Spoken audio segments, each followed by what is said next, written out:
हुआ है दोस्तों धरना और जो कहो धरना से हट लो सरकार तुम्हारे छावा है। मनवा लीजिए, बार बार मौका नहीं मिलता और मांगे हमारी बहुत अरज हमारी है भैया कि तुम धरना में यहाँ डटे रहो। और धन्य अरज हमारी है भैया तुम धरना में यहाँ डटे रहो को मनवाइए और और आगे तो भैया आगे हैं तुम आगे के यहाँ बढ़े रहो। वीडियो को ज्यादा से ज्यादा लाइक चिंता करने की कोई बात नहीं है। चैनल सब्सक्राइब करें। कहीं खाद यूरिया हमारी मांगे पूरी हो, हमारी मांगे पूरी हो। 800 करोड़ की जांच हो, 800 करोड़ की जांच हो। भ्रष्ट अधिकारियों होश में। हेलो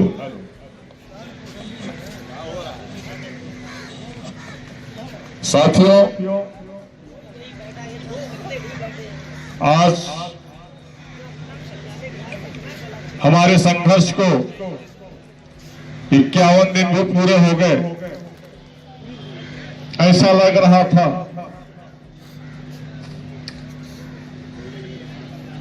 स्मारक समिति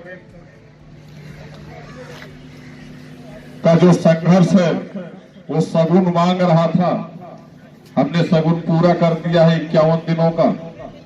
जल्द ही आप लोगों की मांगे भी पूरी होगी।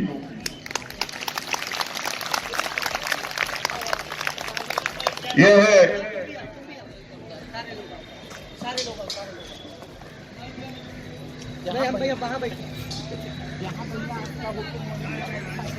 आप सभी का बहुत ही अच्छा सहयोग। अरे कुछ लोग यहाँ बैठे, हम सभी मिलकर अपनी मांगों को लेकर संघर्ष कर रहे हैं। कुछ समय पूर्व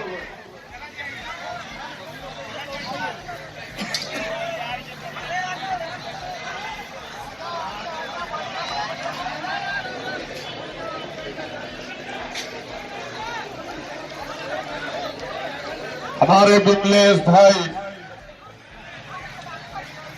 बड़े भाई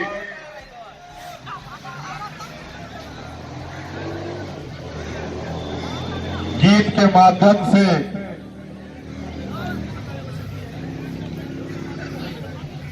अपनी मांगों को बताया।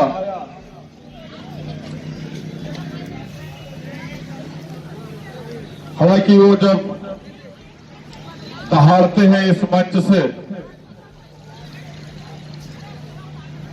तो बहुत अच्छे लगते हैं और हम भी सुनना पसंद करते हैं उनकी आवाज को, क्योंकि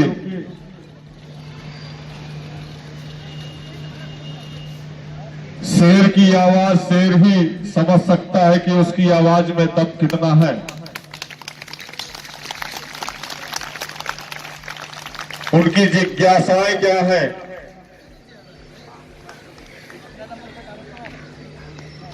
गीत के माध्यम से बोलते हैं। जैसा भी टूटा फूटा होता है आप लोगों के समक्ष प्रस्तुत करते हैं। अपनी बातों को अपने साथियों के समक्ष रखते हैं और इस धरनारत स्थल से सरकार तक भी पहुंचाने का काम करते हैं। उनके गीत के बोल बहुत सुहाने थे, मुझे भा गए हैं तो मैं भी सोच रहा हूं गुनगुना दूं जरा सा, क्योंकि मैं भी कभी गाता नहीं हूं। अरे है रे मजबूरी, यह धरना बहुत जरूरी, अब धैर्य धरा ना जाए, तेरी तो तकिया की नौकरी में मेरा जीवन गुजरा जाए।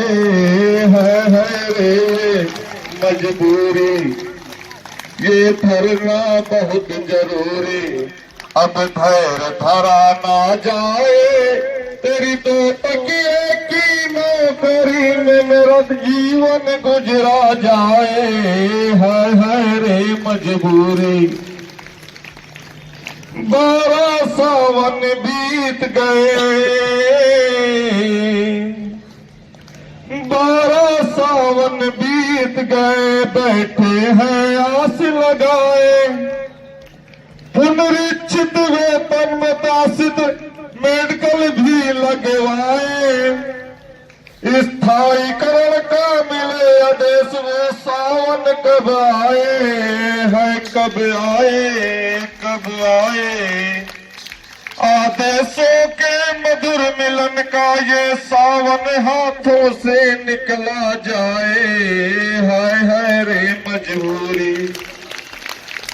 ये धरना बहुत जरूरी।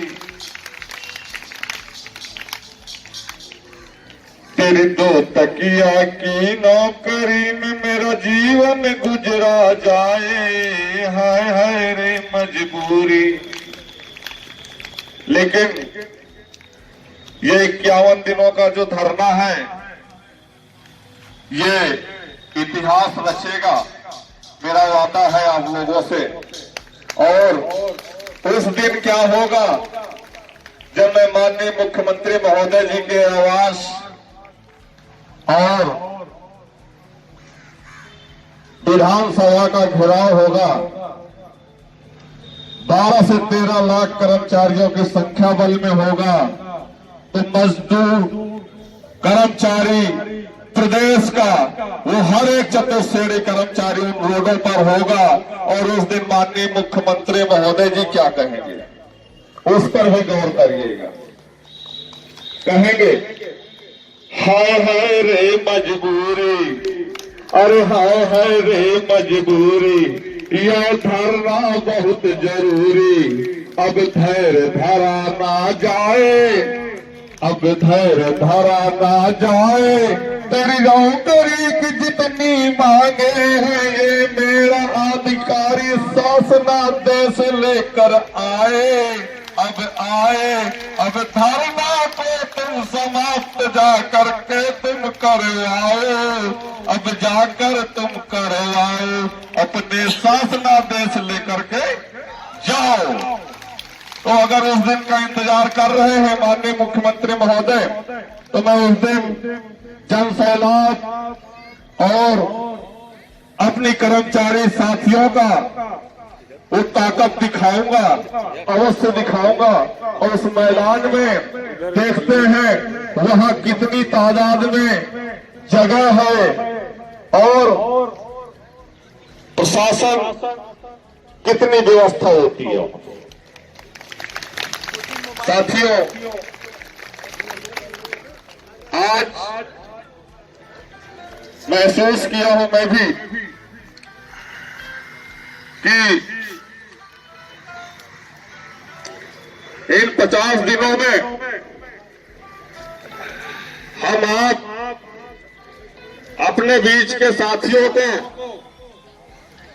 एक नहीं, 2 नहीं, 3 नहीं, पूरे 5 साथियां खोए हैं हमने।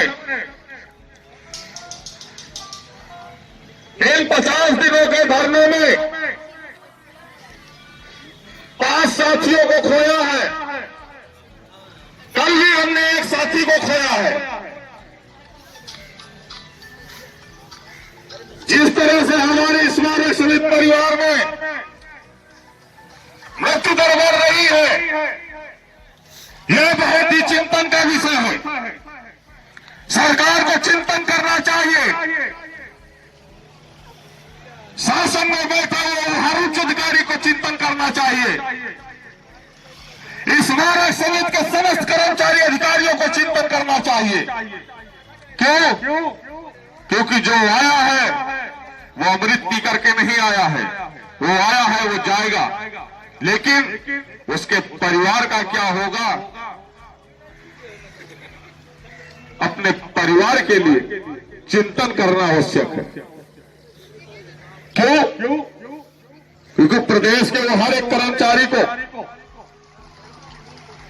शासन में बैठे वो हर उच्च अधिकारी को वो सारी सुविधाएं मिलती हैं कि अगर उनके साथ कोई अप्रिय घटना घटित होती है तो उनके परिवार में पत्नी को या बच्चे को, बेटी को उनके स्थान पर उनको नौकरी दी जाती है, उसकी शिक्षा के अनुसार उसको नौकरी दी जाती है। लेकिन प्रदेश के उसी जनता से हम भी स्मारक समिति के कर्मचारी हैं और हम स्मारक समिति के कर्मचारियों को उनके परिवार के आश्रित को न्याय सेवा में नहीं लिया जाता है। यह चिंतन का विषय है, सोचने का विषय है। जिस तरीके से स्मारक समिति परिवार में मृत्यु दरें बढ़ रही है, इन स्थितियों को देखते हुए जब हम घरों से निकलते हैं तो हमारे परिवार में मातम सा छाया रहता है कि आज मेरा पति घर वापस आएगा कि नहीं आएगा।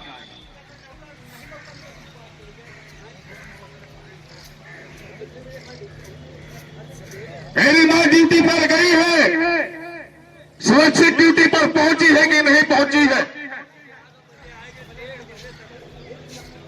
रोड एक्सीडेंट, ट्रेन एक्सीडेंट, किसी भी तरह के एक्सीडेंट हो रहे हैं। हार्ट भी एक एक्सीडेंट ही होता है। ड्यूटी के दौरान भी कई कर्मचारी खत्म हुए। ड्यूटी के उपरांत जब घर कर्मचारी जाता है तो रास्ते में उनका एक्सीडेंट हो जाता है। घर से ड्यूटी के लिए निकलता है तो रास्ते में एक्सीडेंट हो जाता है और उस परिवार में मातम छा जाता है। आज हम लोगों के बीच भी मातम छाया हुआ है। क्यों? क्योंकि हमारे साथी दिन प्रतिदिन कम होते चले जा रहे हैं।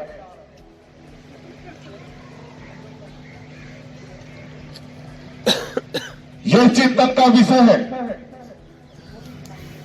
हम उनके आश्रित परिवार के लिए लड़ रहे हैं। यहाँ पर हम अपने परिवार के लिए लड़ रहे हैं, अपने बीवी बच्चों के भविष्य को सुरक्षा करने के लिए लड़ रहे हैं कि कल हमको कुछ हो जाए तो हमारे परिवार में हमारी बेटियों को, हमारे बेटों को, हमारी पत्नियों को सेवा में ले लिया जाए, दर दर की ठोकरें न खानी पड़े। आज आप यहां नौकरी करने के लिए आए हैं तो अपने लिए नहीं आए हैं। हम अपने परिवार को सुख, शांति, वो हर फैसिलिटी देने के लिए यहां नौकरी पर आए हैं। और हमें मिला क्या यहां नौकरी पर 13 सालों में? 13 सालों में मिला क्या? शोषण, मानसिक डिप्रेशन, आर्थिक तंगी,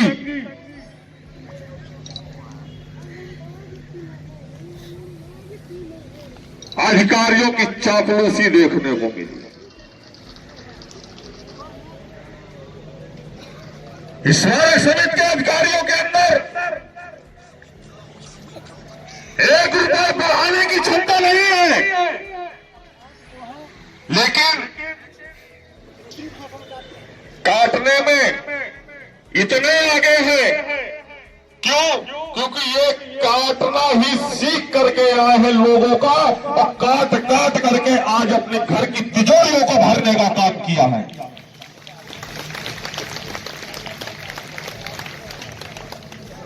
आज हमारे स्मारक के साथी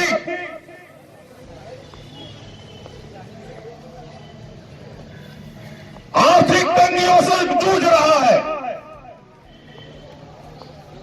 लेकिन वहीं पर अगर देखा जाए स्मारक के अधिकारियों को, चाहे प्रबंधक हो या व्यवस्थापक हो या सुपरवाइजर हो या हमारे नियुक्ति पदाधिकारी महोदय हो या मुख्य प्रबंधक महोदय हो, इनकी तिजोरियां खाली नहीं है, तिजोरियां भरी हुई है। स्मारक कर्मचारियों को लूटा गया है, छला गया है, उनके हकों को छीना गया है, और जो उनके भविष्य निधि का पैसा काटा गया है उसमें डकैतियां डालने का काम किया है इन लोगों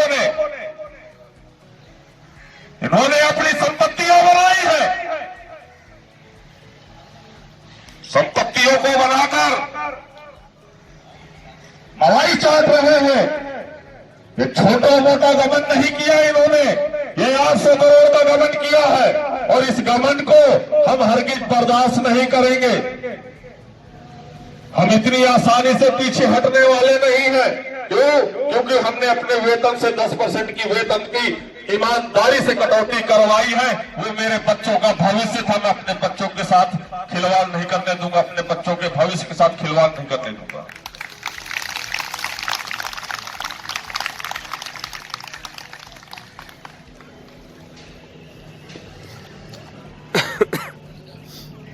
जो मेरे साथी यहां पर उपस्थित हुए हैं,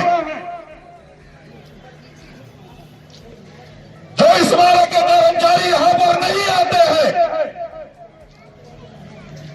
आज उसके परिवार के दर्द की पीड़ा को महसूस करें। जिसके घर का आदमी यही जन सुविधा परिसर पर थोक बैंक टॉयलेट के पद पर कार्यरत था,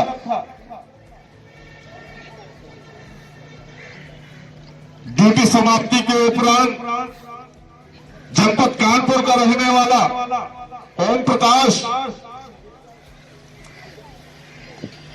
अपने गृह जनपद जा रहा था, ट्रेन से पर डे अप डाउन करते थे वो,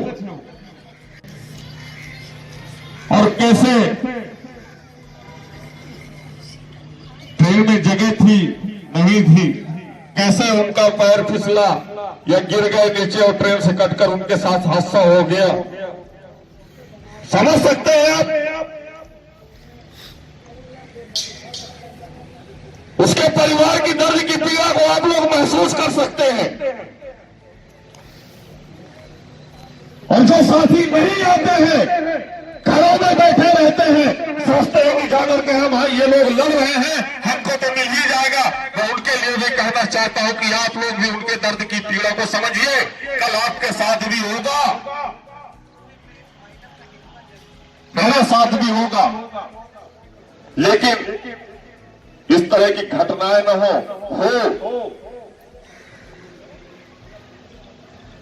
तो जब आश्रित परिवार को सेवा का आदेश निर्गत हो जाए।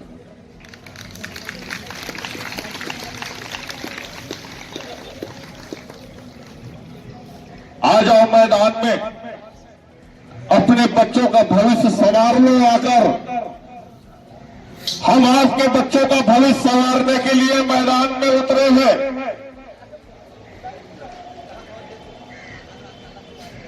लड़ लो आर पार की लड़ाई एक बार,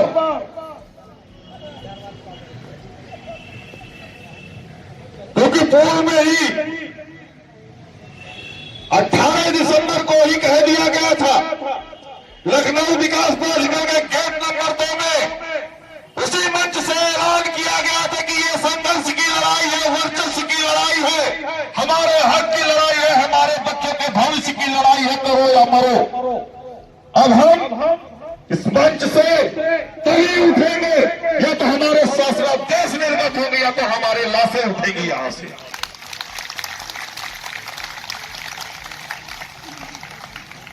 चलाए अधिकारी अपनी कलम, सस्पेंड करते हैं, सस्पेंड कर दे। वेतन बाधित करना चाहते हैं, वेतन बाधित कर दे, वो तो आपने कर ही दिया है। अब देखते हैं अगली कलम क्या होती है उनकी।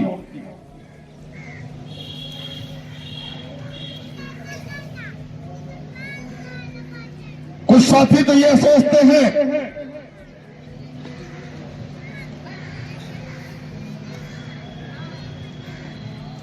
कि हमारा वेतन कट गया तो क्या होगा। कुछ साथी ये सोचते हैं हमारा सस्पेंशन हो गया तो क्या होगा।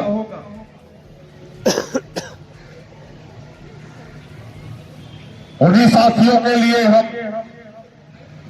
हमारे लोग मैदान में उतरे और उन्हीं साथियों के लिए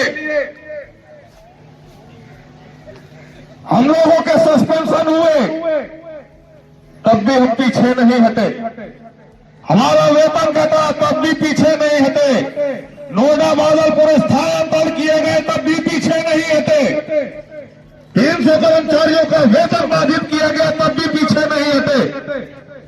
अब क्या हमारी जान ले लोगे? तब भी आओगे? तभी आओगे आप लोग घरों में जो बैठे हैं।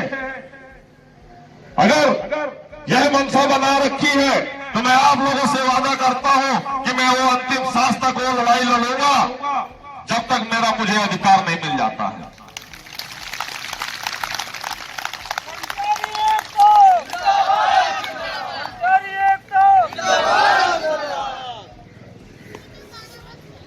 हम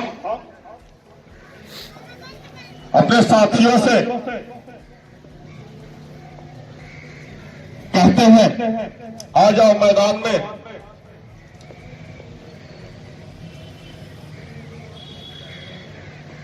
लड़ो, संघर्ष करो और अपने हकों को छीन लो। अगर मांगने से नहीं मिलता है तो छीन लो।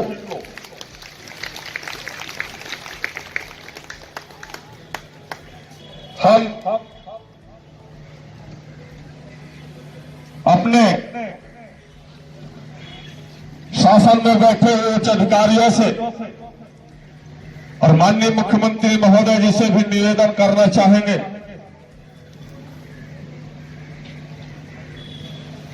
कि माननीय मुख्यमंत्री महोदय और शासन में बैठा हुए हर वे सक्षम अधिकारी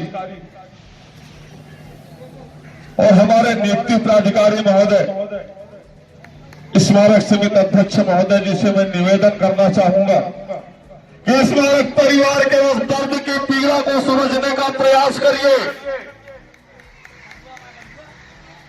आज हमारे संघर्ष को 51 दिन हो रहे हैं और 51 दिनों में हमने 5 कर्मचारी और खोए हैं। अगर आपको यह लगता है कि यह जायज नहीं है तो ये आप कैसे कह सकते हैं? क्योंकि जिस विभाग में आप हैं वहां पर भी मृताश्रित परिवार को सेवा में लिया जाता है। हम स्मारक समिति के कर्मचारियों को क्यों नहीं दिया जा रहा? हमारे इस दर्द को, हमारी पीड़ा को महसूस कर लीजिए और जल्द से जल्द शासनादेश इसकी निर्गत कर दीजिए।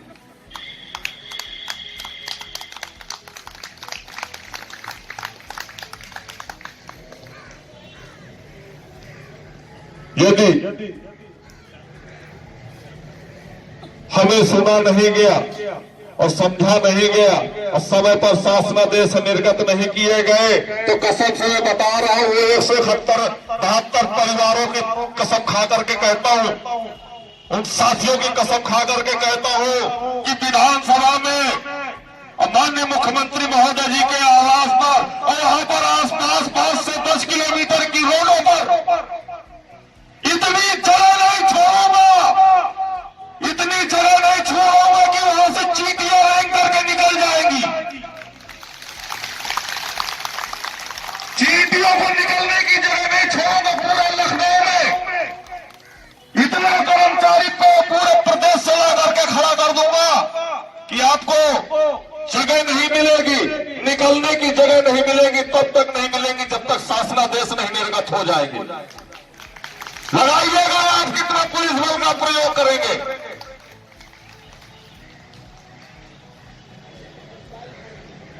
25,000, 30,000, 40,000, 1 लाख, 2 लाख, 3 लाख, 4 लाख कर्मचारी लगा देंगे या 4th क्लास के 4 लाख पुलिस बल तैनात कर देंगे। मैं वादा करता हूं 4 लाख अगर आप खड़ा करेंगे तो मैं 14 लाख कर्मचारी प्रदेश का ला करके खड़ा करूंगा।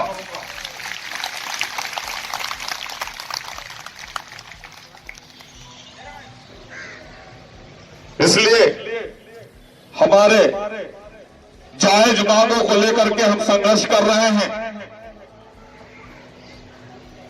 हम लोगों का जो ग्रेड पे 1300 और 1400 दिया जा रहा है, हमारा पुनरीक्षित वेतनमान 5200, 20,200 ग्रेड पे 1800 लागू किया जाए। सवेतन चिकित्सा प्रतिपूर्ति भी दी जाए क्यों कि कल ही की डेट में हमारे दो साथी का एक्सीडेंट हुआ है, सर पर उसके भी भारी चोट है। अच्छा हुआ परमात्मा ने उतनी दया दृष्टि बख्श दी कि हमारा वो साथी सुरक्षित है, इसलिए संवेदन चिकित्सा प्रतिपूर्ति भी दी जाए जिससे वो सुचारू पूर्वक इलाज करा सके और पुनः विभाग में सेवा प्रदान कर सके। आकर समस्त कर्मचारियों का स्थायीकरण पत्र जारी हो।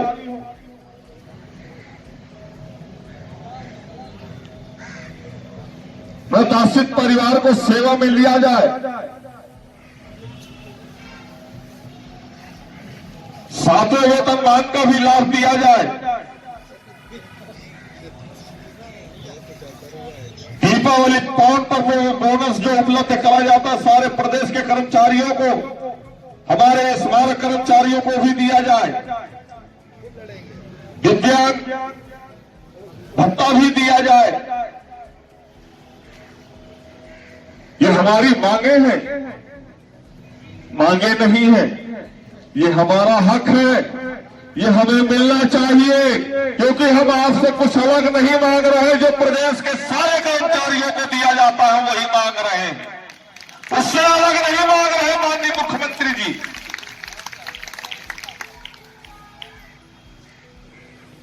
हम जायज मांगों को लेकर के यहां बैठे हैं।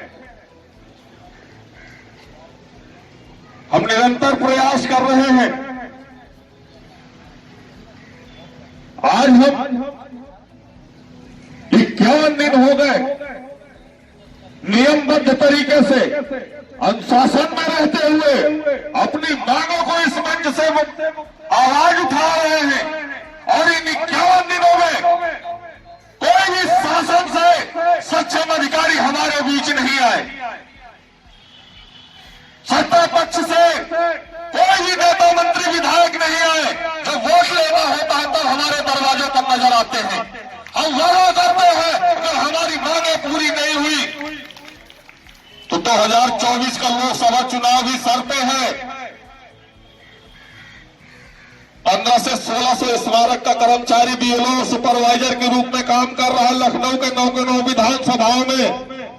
अगर हमने निर्वाचन का कार्य बहिष्कार कर दिया तो चुनाव नहीं करा पाएंगे आप महोदय।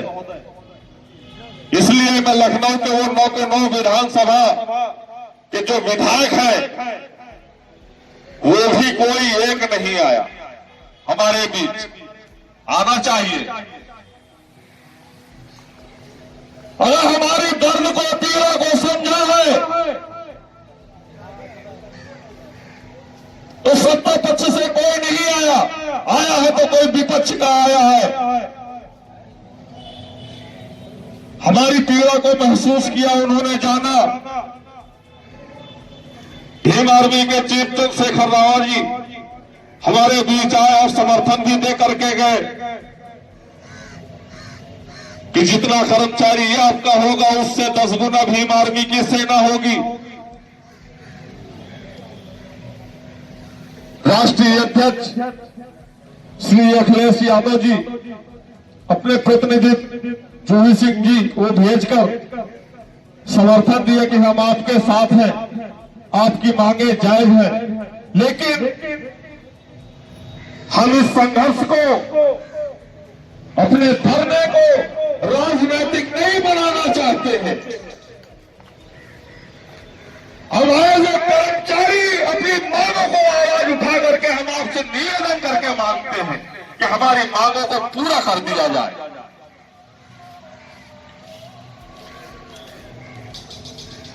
यदि ऐसा भी नहीं होता है तो वो दिन मंजर दूर नहीं है, ना वो तिथि दूर है, ना वो समय दूर है।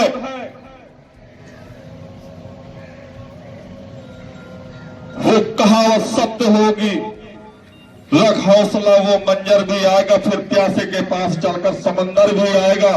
तो मैं कह रहा हूं, जिस दिन मैं विधानसभा माननीय मुख्यमंत्री महोदय जी के आवास में 13-14 लाख कर्मचारी लेकर के पहुंच जाऊंगा तो वो समंदर खुद चल करके आएगा कि आपकी मांग क्या है।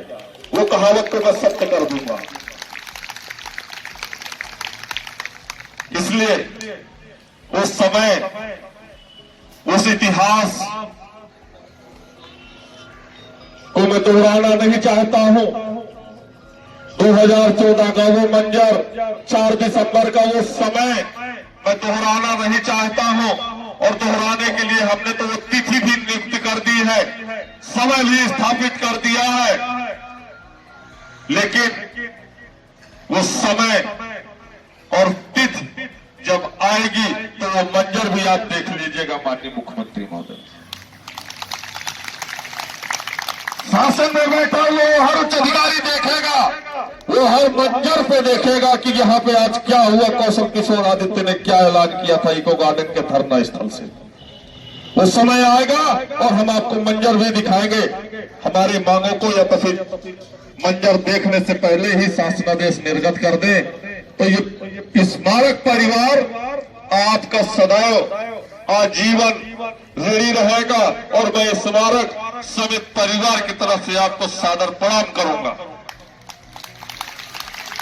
इस प्रदेश का मुखिया माननीय मुख्यमंत्री योगी आदित्यनाथ है।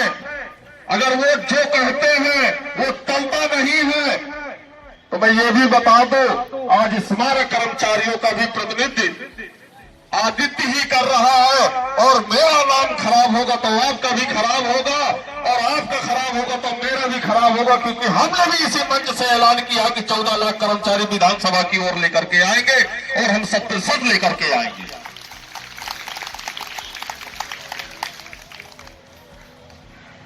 हम ज्यादा समय न लेते हुए, समय बहुत ओवर हो गया है, आप सभी साथियों का बहुत ही हृदय दिल से धन्यवाद करता हूं।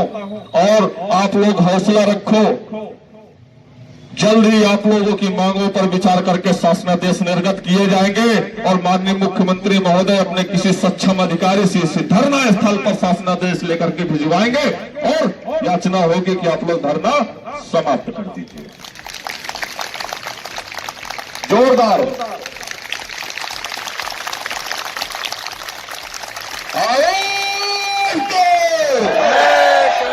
आवाज दो, कर्मचारी एकता जिंदाबाद, जिंदाबाद, कर्मचारी एकता जिंदाबाद। कोई जाएगा नहीं। क्यों? क्योंकि जो हमारा साथी ओम प्रकाश धूमदान टॉयलेट जन सुविधा परिसर से जो कल खत्म हुए हैं, उनकी आत्मा को इस शांति के लिए हम लोग 2 मिनट का शोक सभा करेंगे।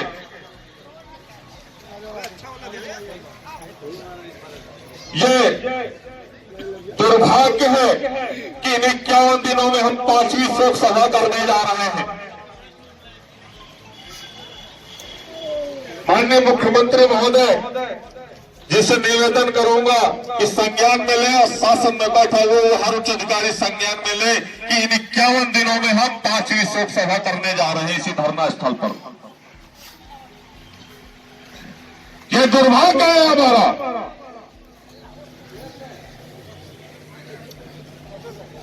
इसलिए मैंने आप लोगों से अपील की है कि अभी जाना नहीं है।